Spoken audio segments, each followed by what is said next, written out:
예루살렘 성에서 면류관 받으리.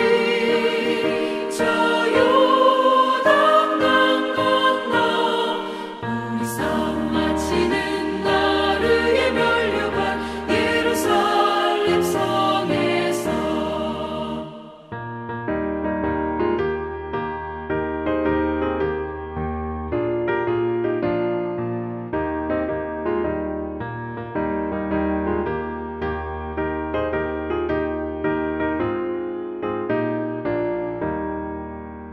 달려갈 길 다 가고 싸움 모두 마친 후 주와 함께 기쁨을 용사들아 누리세.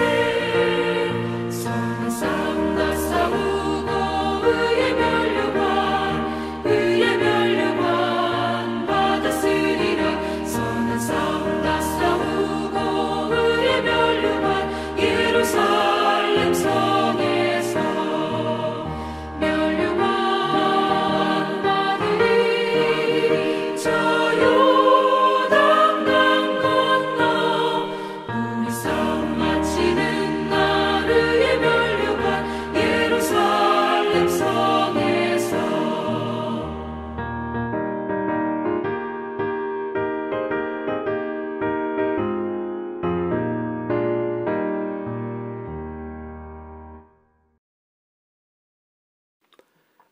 오늘 우리에게 주신 하나님의 말씀은 마가복음 9장 23절에서 27절까지의 말씀입니다. 예수께서 이르시되 할 수 있거든이 무슨 말이냐? 믿는 자에게는 능히 하지 못할 일이 없느니라 하시니 곧 그 아이의 아버지가 소리를 질러 이르되 내가 믿나이다.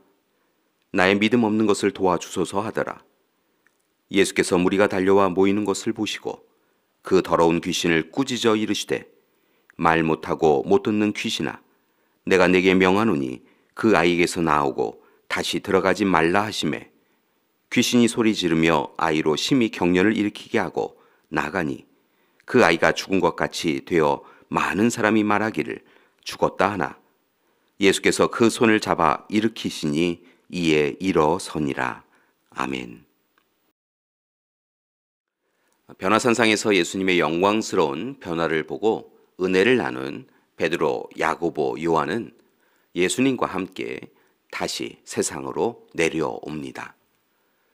그런 그들을 맞이한 것은 제자들과 서기관들이 변론하고 있는 장면이었습니다. 그러나 그 변론은 결론이 없는, 정확하게는 결론을 낼 수 없는 이야기들의 주고받음일 뿐이었습니다.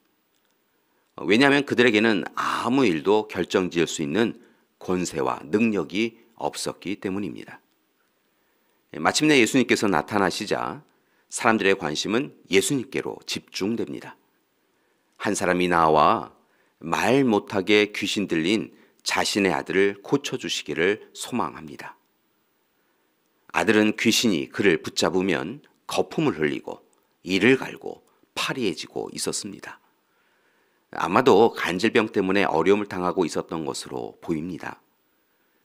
여러분, 그 아버지가 얼마나 안타깝고 마음이 아팠겠습니까? 더욱 그를 아프게 하는 것은 아들이 귀신이 들면 불과 물에 자신을 자주 던졌다는 것입니다. 두려움을 두려움으로 모르고 피할 것을 피할 것으로 여기지 못하는 그런 상태에 있는 아들 때문에 아버지 또한 고통당하며 살아왔을 것입니다. 아버지는 그런 안타까움으로 찾아왔는데 오늘 그 아버지를 만난 제자들은 귀신을 쫓아낼 수 없었습니다. 예수님은 아이를 이제 가까이 오게 하십니다.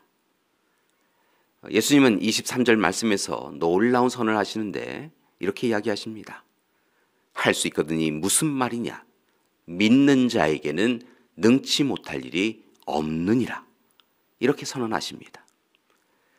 놀라운 것은 그 아버지가 주저함 없이 소리를 질렀다는 것입니다. 내가 믿나이다.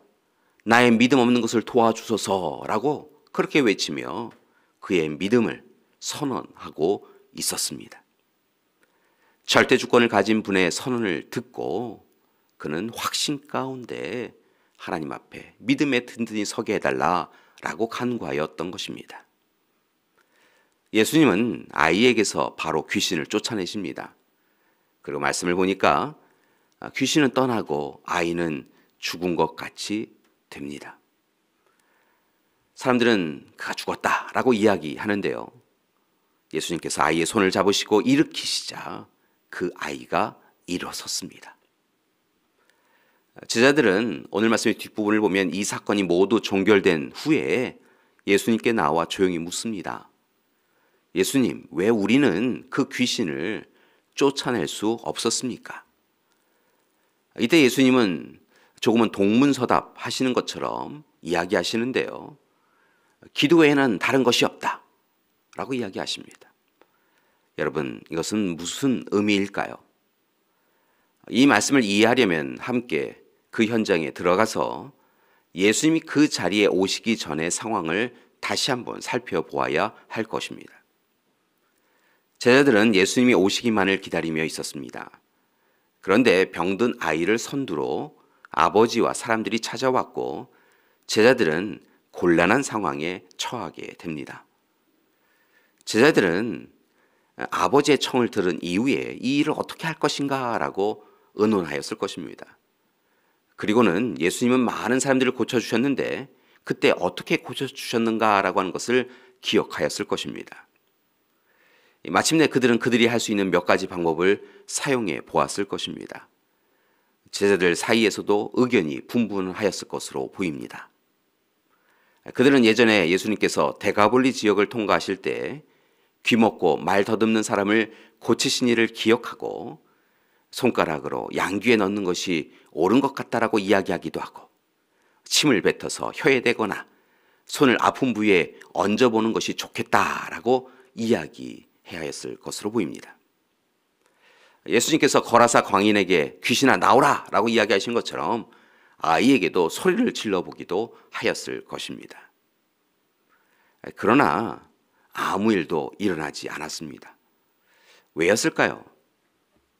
왜 제자들이 여러 가지 일을 행하였는데도 아무 일도 일어나지 않았을까요? 오늘 제자들의 마지막 질문에 실은 답이 있습니다.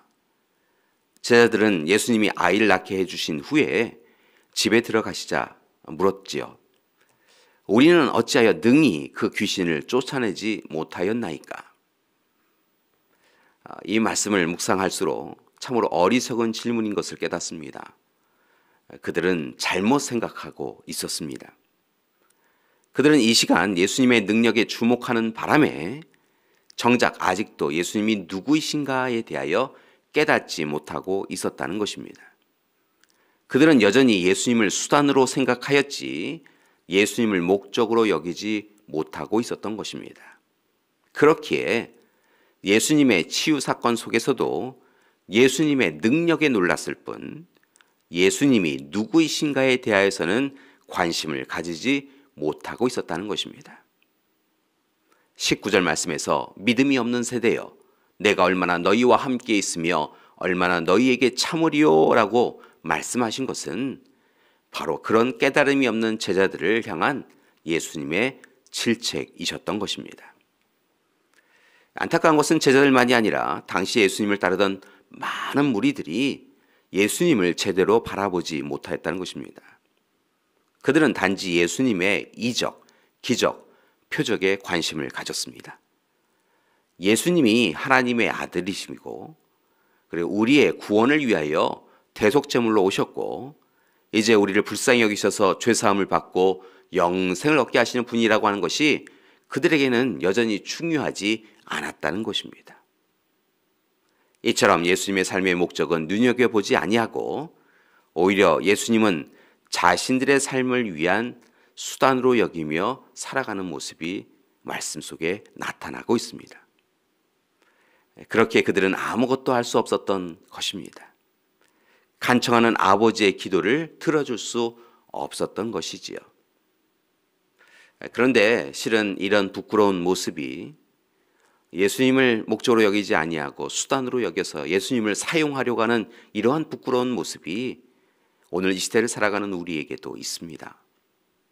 우리도 우리에게 물질과 권력을 주시는 능력 있는 예수님이 있기에 믿는다는 것입니다. 그러나 우리가 예수님을 믿는 것은 이 세상에 물질의 이유가 있지 않습니다. 오히려 우리는 예수님을 바라보는 것입니다. 그리고 이제 자신을 오직 예수님께 내어 맡겨야 합니다. 그것이 바로 우리가 어리석은 제자들처럼 아무것도 할 수 없는 존재가 아니라 주님의 제자로서 주님의 이름의 능력에 힘입어 놀라운 일을 이루어가는 방법입니다. 따라서 이제 우리는 오늘도 주님 앞에 온전히 서서 믿음으로, 오직 믿음으로 주님을 우리의 목적으로 여기며 주님이 주님이심을 고백하며 또한 주님 앞에 순종하며 하나님의 뜻을 이루어가며 살아가야 될 줄 믿습니다. 아들을 위해 오직 주님만 바라본 아버지와 같은 믿음의 소유자들이 되시기를 기도합니다. 예수님을 수단으로 여기지 마시고 예수님을 온전히 믿고 힘써서 예수님께 기도하는 우리가 되길 소망합니다. 그때 하나님께서 우리와 함께 해주실 줄 믿습니다. 혹 이 시간 어려운 형편에 있는 우리 믿음의 가족들이 있습니까? 몸과 마음과 삶에 힘겨움이 있는 이들이 있습니까? 오늘 이 시간 우리에게 주시는 주님의 약속의 말씀입니다. 23절 말씀입니다. 할 수 있거든이 무슨 말이냐? 믿는 자에게는 능히 하지 못할 일이 없느니라. 오늘 믿음으로 선 우리에게 하나님께서 은혜로 응답해 주실 줄 믿습니다. 함께 기도하시겠습니다. 사랑의 하나님, 오늘 이 시간 우리의 믿음이 제자들처럼 아무것도 할 수 없는 어리석은 믿음이 되지 않도록 도와주시옵소서. 예수님을 수단으로 여기는 믿음이 되지 않게 하여 주시옵소서. 오히려 오늘 이 시간 예수님이 누구이신지 분명히 고백하며 예수님을 목적으로 여기고 우리의 기도를 통하여 하나님의 뜻이 이 땅에 이루어지기를 간구하며 살아가는 우리 되게 하여 주시옵소서. 이 모든 일을 위하여 다시 한번 간절히 기도드립니다. 우리의 믿음이 더욱더 날마다 강하고 담대하게 하여 주시옵소서. 이제는 우리 주 예수 그리스도의 은혜와 하나님의 사랑하심과 성령님의 함께 하시는 귀한 역사가 오늘 이 시간 하나님을 믿는 믿음으로만 살아가기로 작정하는 우리 믿음의 가족들 위해, 가정과 교회 위에 지금부터 영원토록 함께 하시기를 간절히 축원하옵나이다. 아멘.